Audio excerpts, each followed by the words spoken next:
So today we are going to do a somewhat three-dimensional project. It's kind of a low relief concept, which means that it's 3D, but it's showing more space or giving an illusion of more space than is actually presented. So we're going to just be using paper, and we're going to cut out 3 different sheets. So I've got 3 sheets here, and the materials that you need for this particular project are right here in front of me, except for one. I forgot my ruler. But make sure that you have a stapler or other kind of tool that is going to attach your 3 papers together. I think stapling is easiest, especially if you're going to be doing a bunch of these with a class. But you could use tape or you could use glue. It's not a big deal either way. You're also going to need an x-acto knife. Now this might be about the only tool that you just don't have laying around. They're not super expensive, and you can buy one at Walmart. But also, I always recommend that you start off with a new blade or something. You know, make sure that your blade is nice and sharp. You're gonna need construction paper. I just bought a really super cheap pack, which, by the way, if you can get not cheap construction paper, it'll save you some hair pulling out later. And you're gonna need a pencil. And like I said, you also need a ruler, but I don't have one here. We're gonna be using positive and negative space as we cut out an image in each one of these 3 designs, okay? So first off, I want to show you the box that I just created, okay? When you create your boxes, you're gonna have the space here, the short space between your box and the top and the bottom edge, and this is gonna be a 1/2 inch.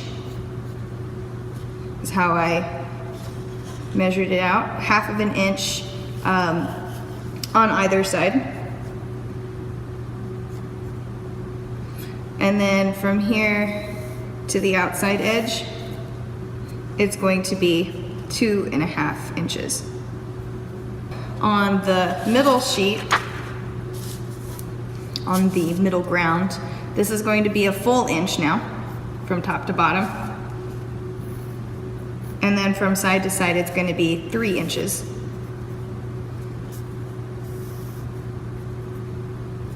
Okay.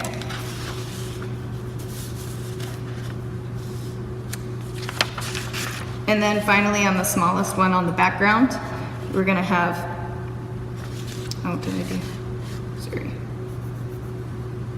1 inch. Right here, I'm gonna have 1.5 inches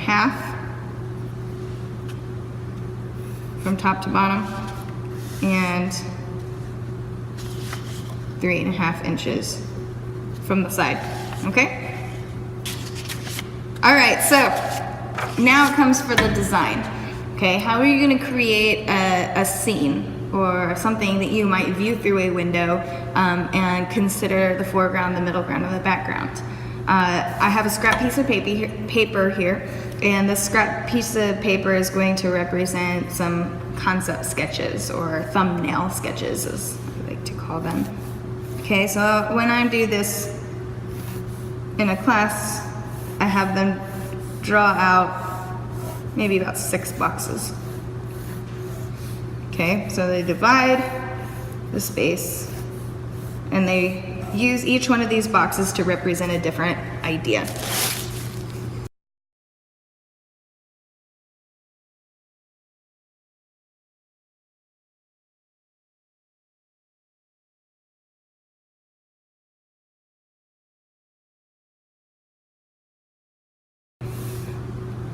So what I'm gonna do here is start with the curtains around the edge, okay? And I just have this loop-de-loop. Really simple, crisp lines is pretty important because otherwise when you go to cut out, it's gonna be really difficult, okay? And I have some overlap here, but I'll fix that later. And then these curtains are gonna kind of come down. Okay? Same with the other side.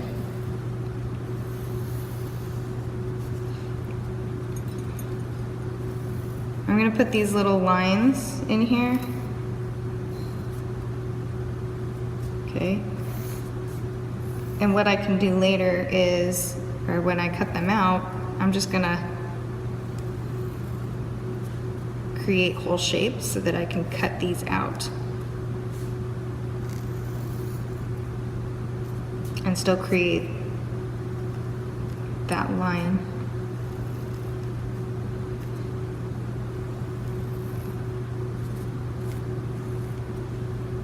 Okay, and then down here I have the little teapot or teacup. And he's gonna be kind of attached right here to this side piece. So what I have is an anchor. Okay, this is an anchor for that figure.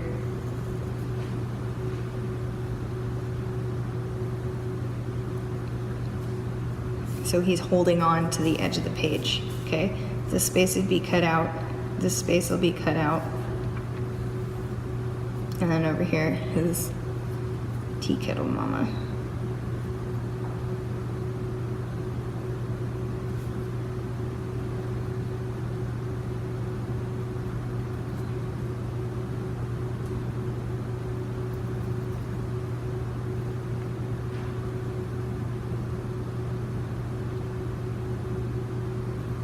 And she's also grabbing onto the edge.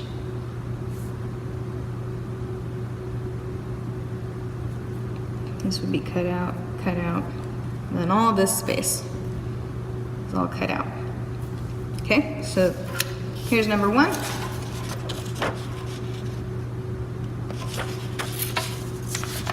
Number two.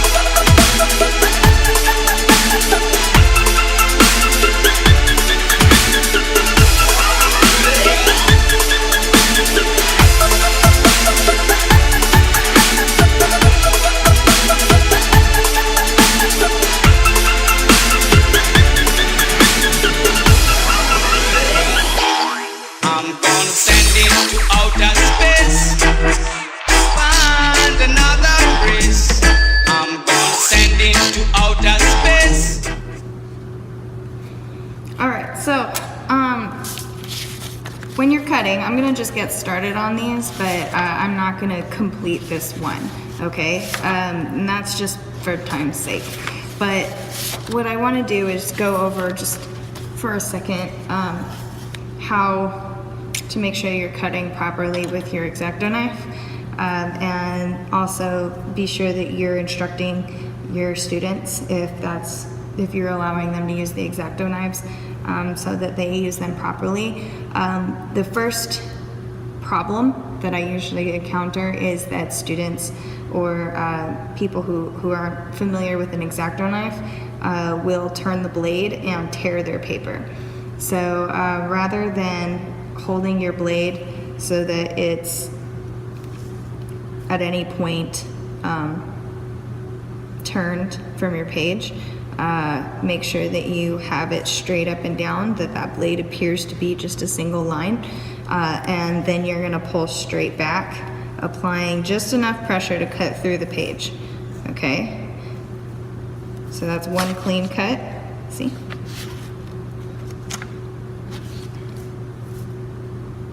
And then I'm going to turn my whole hand or my whole page in order to continue that line in a different direction. Okay? Never try to pull your blade sideways. That's just gonna tear your page. You're gonna have to turn your whole blade so that it is exactly parallel to your line.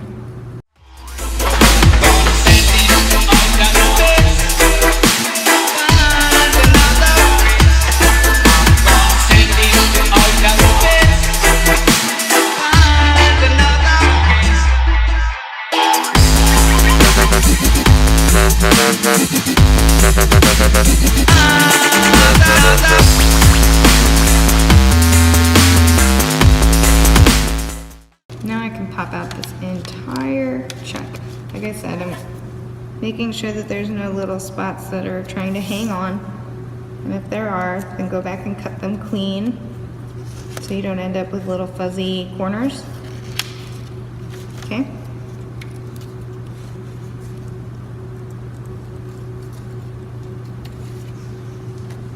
And there's your scraps. Now you see, there's a window. You can see through to the next layer. Okay, put these aside. Make sure you cap your X-Acto knife.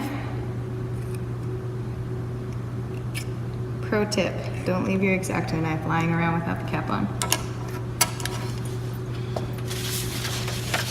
Okay, I have one that I've already cut out and done all the work for you, so you can see the finishing moves, okay?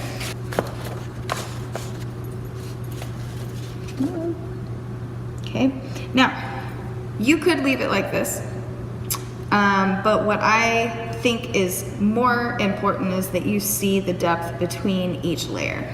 So what I want to do is create a pop up, and then on the background I want it to pop back. Okay, and what's neat about this when you're done is that it'll also allow it to stand up on its own. Okay, or if you wanted to rig it somehow so it'll like hang on the wall, that's cool too. All right, you're gonna take the background and the foreground. Okay, flip it over so that you can see these awesome lines that you drew earlier. You're gonna leave about 1/2 inch away from the space, okay? And you're gonna fold it up.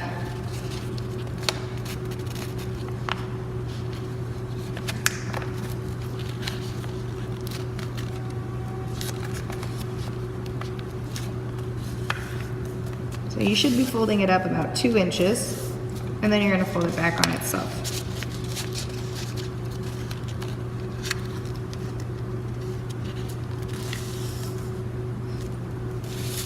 So now you've created one of those kind of zigzag fan effects. Okay, now I'm going to do the same thing on the other side.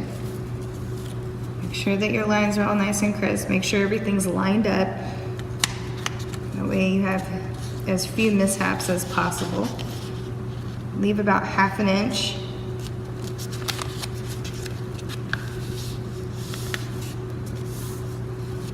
Fold it back on itself. Okay? Now they're folding into one another. You don't want that. You're gonna flip this front one over. Okay? Now it's popping out. See? Oops. It's not going to stand on its own yet. Okay.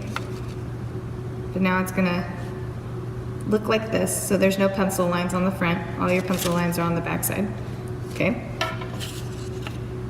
On this one, you actually folded it backwards. So you just want to reverse the crease. Okay. I know you can't see that very well because it's black paper on black surface, but it'll be fine.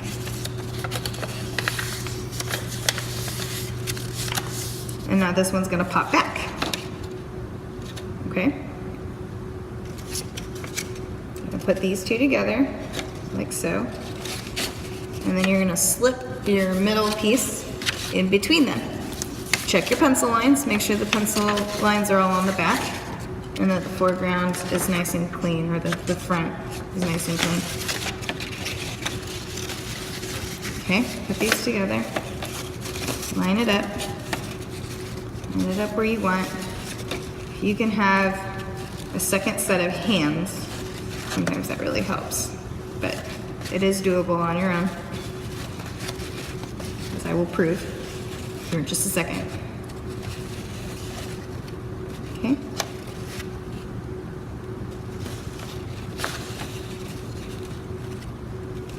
I'm gonna pinch it really good. Make sure that it's where I want it to be. Okay. Pinch this corner, grab your stapler.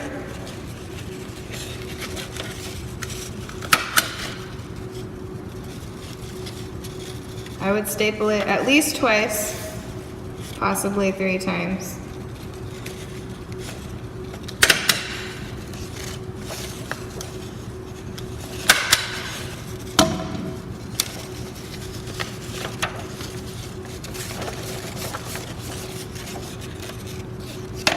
line it back up again. It should fall into place pretty well once you have one side.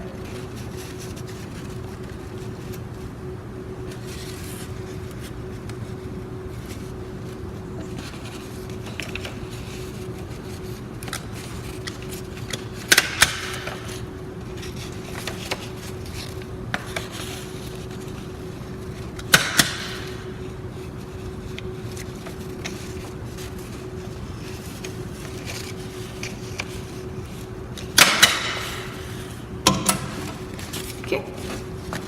Now if there's any little adjustments you need to make, like this guy really wants to pop in and I don't want him to pop in, so I'm just gonna relax this crease a little bit.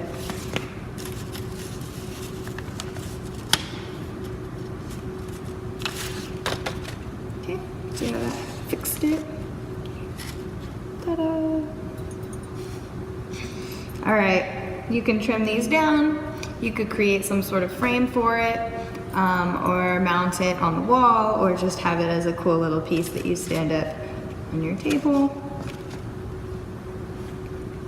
All right, well, if you guys have any questions ever about any of these projects, or if you have any ideas or ways that you've done it yourself, I would love to hear about it, so just post it in the comments. Also, if you have any suggestions or ideas for other projects that you'd like to see, then just let me know. Thanks for checking it out.